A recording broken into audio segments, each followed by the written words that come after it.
Hello दोस्तों, स्वागत है आपका एक बार फिर से हमारे चैनल अक्को टेक्सटाइल डिजाइन में। तो दोस्तों, उम्मीद करता हूं कि आप सभी लोग ठीक होंगे। तो आज हम जानेंगे कि जो किसी बॉर्डर होती है उसके कॉर्नर्स को किस तरीके से सेट किया जाता है। तो बॉर्डर्स के कॉर्नर सेट करना जो है वो हमारे हर तरीके की डिज़ाइन के अंदर काम आता है। जैसे कि बेडशीट की डिज़ाइन होती है, उसके अंदर भी हमको कोई बॉर्डर की जो है वो कॉर्नर सेट करने पड़ते हैं, या फिर कोई दुपट्टे की डिज़ाइन के अंदर हमको कॉर्नर सेट करने पड़ते हैं, या पिल्लो कवर की डिज़ाइन के लिए भी हमको कॉर्नर सेट करने पड़ते हैं।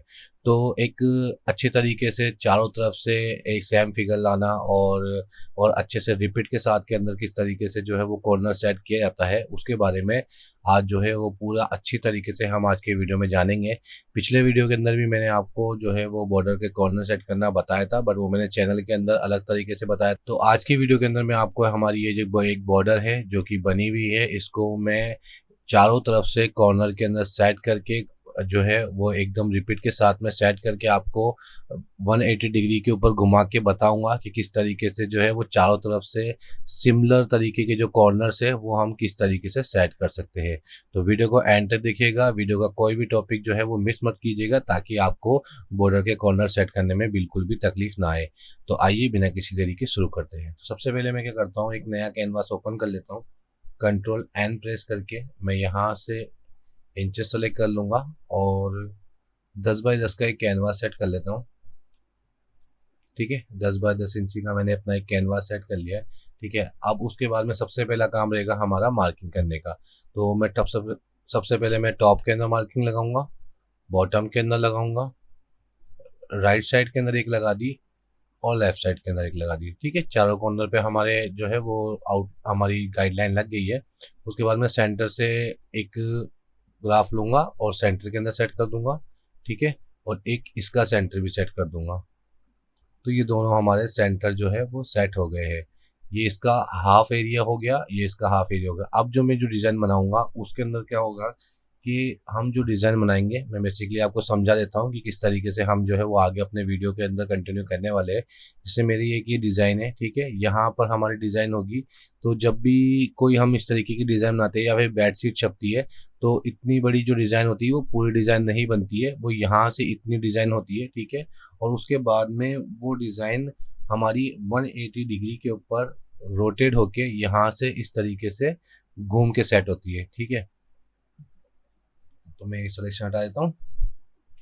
तो हमारी जो डिज़ाइन बनेगी वो सिर्फ इस एरिया के अंदर डिज़ाइन बनेगी, वो आपकी घूम के ऊपर से जाके सेट होके हमारे चारों कॉर्नर जो है वो सेट हो जाएंगे। ठीक है, तो अब स्टार्ट करते हैं अपनी डिज़ाइन को लेके आके यहाँ पे इसको बंद कर देते हैं। ठीक है, हमारी ये बॉर्डर है, ये बॉर्डर मैंने ऑलरेडी बना के रख रखी है और इसका एक रिपीट भी सेट करके रखा है। ये हमारा इसके बॉर्डर का रिपीट है। ठीक है, तो ये इस वक्त जो है वो जेपीजी इमेज ही है, तो हमारी ये ओनली लेयर के अंदर ही आएगी। तो आज की जो डिज़ाइन है वो हम लेयर के अंदर ही सेट करेंगे, जो कि डिजिटल डिज़ाइनिंग के अंदर काम आ सकती है। तो अगर आपको डिजिटल डिज़ाइनिंग के लिए डिज़ाइन को यूज़ करना है, ठीक है, तो हमारा लेयर के अंदर ही काम हो जाएगा। मगर अगर आपको स्क्रीन डिज़ाइनिंग के लिए टेबल प्रिंट के अंदर अगर हमारे को डिज़ाइन को यूज़ करना है, तो उसको आपको चैनल के अंदर कन्वर्ट करना पड़ेगा। चैनल के अंदर कैसे लेयर को कन्वर्ट करते हैं वो भी आगे की वीडियो में हम जानेंगे। तो हमारा जो रिपीट है इसका सिलेक्शन हमने यहाँ पे दे रखा है, और यहाँ से क्या करूँगा, मैं एम टूल से सिलेक्शन दूंगा इसकी दोनों साइड के ऊपर। ऑल्ट एस टी जो प्रेस करने से क्या होता है, हमारे सिलेक्शन को हम मूव कर सकते हैं, ओनली सिलेक्शन को मूव करते हैं। ठीक है, इसके अंदर जब ऑल्ट एस और टी प्रेस करते हैं हम, तो हमारा ओनली सिलेक्शन मूव करता है। लेकिन अगर आप कंट्रोल टी प्रेस करते हो तो हमारा सिलेक्शन के साथ में डिज़ाइन भी मूव करती है। इसलिए हमको क्या करना है, ऑल्ट एस टी यूज़ करना है, ताकि हमारा सिर्फ सिलेक्शन मूव हो और हमारा ग्राफ के अंदर बिल्कुल एक्यूरेट सेट हो जाए, ताकि हमारा रिपीट ना टूटे। कंट्रोल सी से मैं है इस डिज़ाइन को कॉपी कर लूँगा। कॉपी हो गई मेरी डिज़ाइन, मैं अपनी डिज़ाइन के अंदर जाऊँगा और यहाँ पर कंट्रोल वी से पेस्ट कर दूँगा। ठीक है, और यहाँ पे हमारी ये डिज़ाइन है वो आ गई है हमारी एक लेयर के अंदर। ये हमारी बैकग्राउंड लेयर है जो कि वाइट आ रही है, और ये जो डिज़ाइन मैंने अभी पेस्ट की है वो हमारी लेयर 1 के अंदर आ रही है। वी टूल अगर मैं प्रेस करता हूं तो इससे क्या होता है, ये हम इस लेयर को इससे पकड़ के मूव कर सकते हैं। तो वी टूल जब मैंने प्रेस किया तो यहाँ पर आप देख रहे हैं कि ऑटो सेलेक्ट का ऑप्शन आ रहा है, यानी आप जब भी किसी लेयर के ऊपर सेलेक्ट क्लिक करोगे तो वो ऑटो सेलेक्ट हो जाएगी। बट अभी यहाँ पर हमारी ओनली वन लेयर है, इसलिए ये हमारी लेयर सेलेक्ट हो रही है। लेकिन अगर यहाँ पे मल्टीपल लेयर होगी तो ये लेयर सेलेक्ट नहीं होगी। क्यों नहीं होगी? क्योंकि हमारे यहाँ पे जो ये ड्रॉप डाउन आ रहा है, यहाँ पे हमारे को लेयर सेलेक्ट करना है। ठीक है, लेयर सेलेक्ट करोगे तो आपकी लेयर, जो भी लेयर पे आप क्लिक करोगे वो लेयर आपकी सेलेक्ट होके आप उसको मूव कर सकते हो। और उसके अलावा यहाँ पे शो ट्रांसफॉर्म कंट्रोल का ऑप्शन आ रहा है, इस पे अगर चेक रहता है तो हमारा ये जो हमारा ट्रांसफॉर्म है वो शो करता है। अगर आपको इसको डिसलेक्ट कर देते हो तो उसके बाद हमारा ये ट्रांसफॉर्म जो टूल है वो यहाँ से गायब हो गया है। तो इसलिए हमारे को यहाँ से शो ट्रांसफॉर्म टूल्स हमेशा सेलेक्ट करके रखना है, ताकि आप जब भी कोई लेयर को सेलेक्ट करो, कोई भी लेयर आपकी सेलेक्टेड है, तो वहाँ से आपको पता चल जाए कि हमारी ये वाली लेयर जो है वो सेलेक्टेड है, ट्रांसफॉर्म टूल्स के ऊपर आ जाएगा। तो हम क्या करेंगे, ये वाली जो लेयर है इसको यहाँ पे थोड़ा सा नीचे कर लेंगे और शिफ्ट प्रेस करेंगे। शिफ्ट प्रेस करने के बाद जब आप इसको कॉर्नर के ऊपर लेके आओगे तो हमारे को यहाँ पे जो है वो रोटेट करने का ये ऑप्शन मिल जाएगा। ठीक है, ये ऑटोमेटिकली आप जैसे ही क्लिक करोगे, क्लिक करने के बाद में अपने माउस को मूव करोगे तो आप जितना चाहो उतनी डिग्री के अंदर इसको मूव कर सकते हो। तो आप देख रहे हो कि हमारी जो डिज़ाइन मूव हो रही है वो 15 डिग्री, 45 डिग्री, 30 डिग्री इस तरीके से एक एंगल के अंदर ही सेट हो रही है। ठीक है, रेशियो के अंदर सेट हो रही है। तो उसके लिए मेरे को शिफ्ट प्रेस करना होता है। शिफ्ट में अगर प्रेस करता हूँ तो मेरी जो है वो रेशियो के अंदर ही अपनी जो डिज़ाइन है वो रोटेट होती है। ठीक है, जो आप देख रहे हो हमारा ये चक्का किस तरीके से घूम रहा है, काफ़ी अच्छा लग रहा है।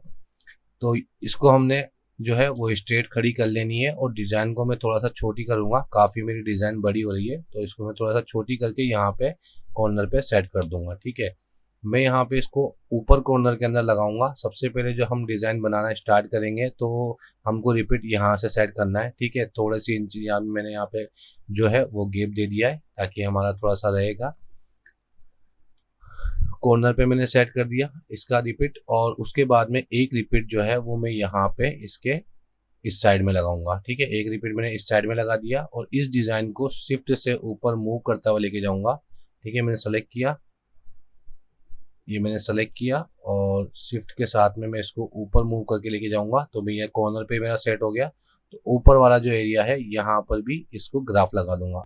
अब मेरी जो डिज़ाइन है वो नीचे से भी रिपीट इसका सेट हो गया, ऊपर से भी इसका रिपीट सेट हो गया। ठीक है, तो अगर जब मैं इसको वापस नीचे लेके आऊँगा, ठीक है, तो कंट्रोल ऑल्ट और शिफ्ट के साथ में मैं ऊपर प्रेस करूंगा, कंट्रोल और ऑल्ट को छोड़ दूंगा, शिफ्ट के साथ उसको ऊपर ले जाऊंगा। ठीक है, ये मैं ऊपर ले गया तो मेरा ये आप देख रहे हैं कि इस तरीके से ये रिपीट यहाँ पे सेट हो गया है। रिपीट हमारा सेट हो गया है। उसके बाद में हमें क्या करना है, ये वाली जो हमारी डिज़ाइन है इसका रिपीट नीचे तक कंप्लीट हमारे को चला लेना है। तो इस तरीके से मैं वापस नीचे लेके आऊँगा। एक रिपीट यहाँ से सेट हो गया, पूरे को सेलेक्ट किया, कंट्रोल ई प्रेस करने से हमारी जो लेयर है, एक बार मैं कंट्रोल + Z करके आपको बता देता हूँ। मैंने जब इसको डुप्लीकेट किया, कंट्रोल ऑल्ट टी से जब इसको जो है वो मूव किया तो हमारी जो लेयर है वो डुप्लीकेट हो गई थी। यानी हमारी पहले सिर्फ ये वाली लेयर थी सेंटर वाली, उसके बाद में मैंने ये वाली लेयर ऊपर की तरफ रिपीट चलाया था तो उसके लिए सेकंड लेयर बन गई। फिर उसके बाद मैंने नीचे की तरफ रिपीट चलाया तो मेरी थर्ड लेयर बन गई। तो हमारी ये 3 लेयर बन गई है। ठीक है, तो आप चाहो तो 3 लेयर रहने दो, या फिर आप इसको यहाँ से शिफ्ट से हम क्लिक करेंगे तो तीनों लेयर सेलेक्ट हो जाएगी और उसके बाद में कंट्रोल ई हम प्रेस करते हैं तो ये तीनों लेयर आपस में मर्ज हो जाएगी। ठीक है, ये तीनों लेयर हमारी आपस में मर्ज हो चुकी है। उसके बाद में यहाँ से वापस इसको कंट्रोल शिफ्ट के साथ में नीचे लेके आऊँगा और यहाँ पे फिक्स कर दूंगा मैं। तो ये हमारा रिपीट इधर का पूरा कंप्लीट सेट हो गया है। अगर आप चाहते हो कि आपकी ये लेयर यहाँ से नहीं बने तो अभी हमारी सिर्फ ओनली बॉर्डर है, तो हम सिलेक्शन दे के भी काम कर सकते हैं। यहाँ से मैंने M टूल लिया, हमारी लेयर ऑलरेडी सेलेक्ट है, यहाँ से मैं सिलेक्शन दूंगा, सिलेक्शन को यहाँ से एकदम चिपका के सेट किया, कंट्रोल ऑल्ट और शिफ्ट के साथ में इसको नीचे ले आऊँगा तो हमारा जो है वो यहाँ से रिपीट सेट हो जाएगा। अब आप देख रहे हो कि हमारी लेयर जो है वो डुप्लीकेट नहीं हुई है। सिलेक्शन से अगर आप किसी भी लेयर के अंदर से कोई चीज़ को डुप्लीकेट करते हो तो वो एक नई लेयर नहीं बनेगी, उसी लेयर के अंदर वो डुप्लीकेट हो जाएगी। ये हमारी हो गई है। ठीक है, अब हमारा ये जो ग्राफ है, इस ग्राफ का सेंटर जो है वो ये वाला है। ठीक है, ये तो हमारा रिपीट है, ये हमारा इसका सेंटर है। तो अब मुझे क्या करना है, यहाँ से M टूल से मैं सिलेक्शन लूँगा, पूरे पे हाफ वाले पे सिलेक्शन लूँगा और हमारी लेयर ऑलरेडी सिलेक्ट है। कंट्रोल ऑल्ट और टी प्रेस करके ये जो हमारा पॉइंटर है इसको उठा के मैं इसके यहाँ पे ऊपर ले आऊँगा और लेफ्ट क्लिक करने के बाद में रोटेट 180 डिग्री सेलेक्शन करूँगा। ठीक है, 180 डिग्री में करूँगा तो मेरी जो डिज़ाइन है वो ऊपर इस तरीके से आ जाएगी। कंट्रोल डी करूँगा, ठीक है, उसके बाद में वापस एम टूल लूँगा। तो हमने ऑलरेडी जो है वो अपना रिपीट सेट कर रखा है, तो जो रिपीट इसका होगा वही रिपीट जो है वो इसका होगा। अब मैं क्या करूँगा, यहाँ से इसको सेलेक्ट करके इसकी पूरा रिपीट चला लूँगा। ठीक है, यहाँ से भी मेरा जो है वो पूरा रिपीट चल गया है। अब मेरी ये वाली जो डिज़ाइन है वो इस तरीके से यहाँ से भी पूरी चल रही है, यहाँ से भी पूरी चल रही है। इधर से भी सिलेक्शन दूंगा, सिलेक्शन दे के इसका भी रिपीट जो है वो पूरा चला दूंगा। तो दोनों साइड के अंदर हमारी जो बॉर्डर है वो सेट हो गई है। अब उसके बाद में हमारा नेक्स्ट काम रहेगा, जो ये वाली बॉर्डर है इस बॉर्डर को हमारे को नीचे सेट करना है।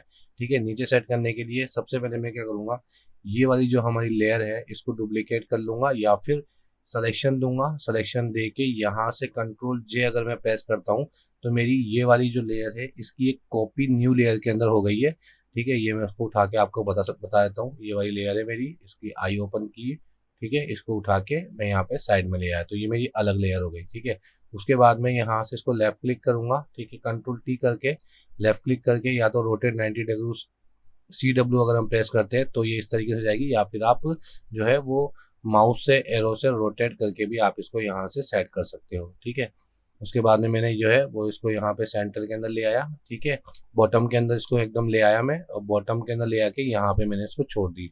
तो हमारा ये वाला जो एरिया है इसका भी सेंटर जो है वो यहाँ पे आ गया है। ठीक है, हमारा सेंटर आ गया है। अब मुझे क्या करना है, ये लेयर मेरी ऑलरेडी सिलेक्ट है। पी से मैं पेन टूल लूँगा। पेन टूल लेने के बाद में ये हमारा जो कॉर्नर है इस पे मेरे को क्लिक करना है और शिफ्ट से मेरे को ऊपर की तरफ यहाँ पे ले जाना है। तो हमारी शिफ्ट से जब भी हम प्रेस करते हैं तो ये हमारी एक सीधी लाइन इस तरीके से 90 डिग्री के अंदर यहाँ पे आ रही है। शिफ्ट से क्लिक किया, यहाँ पर क्लिक किया, और क्लिक करने के बाद में इसको यहाँ से इस तरीके से पाथ बना के कंट्रोल एंटर से सिलेक्शन दे दिया। सिलेक्शन दे दिया मैंने, ऑलरेडी सेलेक्टेड ये लेयर है तो इस लेयर का डिलीट किया, तो मैंने इधर का हमारा जो हिस्सा है वो ये डिलीट हो चुका है। ठीक है, सेम इसी तरीके से मुझे यहाँ से भी करना है। यहाँ से मैं क्लिक करूँगा, शिफ्ट के साथ में प्रेस करूँगा, और शिफ्ट के साथ में प्रेस करने के बाद में पाथ को इधर बना के कंट्रोल एंटर प्रेस करूँगा और डिलीट कर दूँगा। तो हमारा ये जो एरिया है वो इस तरीके से इधर से भी कट गया है। ये हमारा दोनों साइड से कट गया है। अब मेरे को क्या करना है, इन दोनों लेयर्स को मैं मर्ज कर लूँगा। दोनों को सेलेक्ट किया, कंट्रोल ई से दोनों मर्ज हो गई है। अब क्या करना है, ये वाला जो एरिया है ये हमारा जो है वो अच्छे से सेट नहीं हो रहा है। हमको मेनली क्या है, यहाँ से इसको अच्छे से सेट करना है। तो इसको सिलेक्शन देंगे वॉन्ग टूल से, इसको भी सेलेक्ट देंगे। ठीक है, वॉन्ग टूल से हमारा ये सिलेक्शन हो गया, और ये कॉर्नर पे आएंगे यहाँ पे, और इसको भी वॉन्ग टूल से सिलेक्शन दे के दोनों को, और इसको डिलीट कर देंगे। ठीक है, ये हमारा डिलीट हो गया है। थोड़ा सा इरेजर टूल लेंगे, इरेजर टूल लेके इसको जो हमारी ये झाई वाली आ रही है, ठीक है, इसको भी यहाँ से इरेजर टूल से डिलीट कर लेंगे।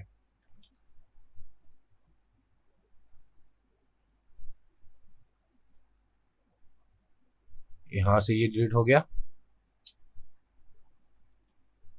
ये कॉर्नर भी यहाँ से डिलीट कर लेंगे।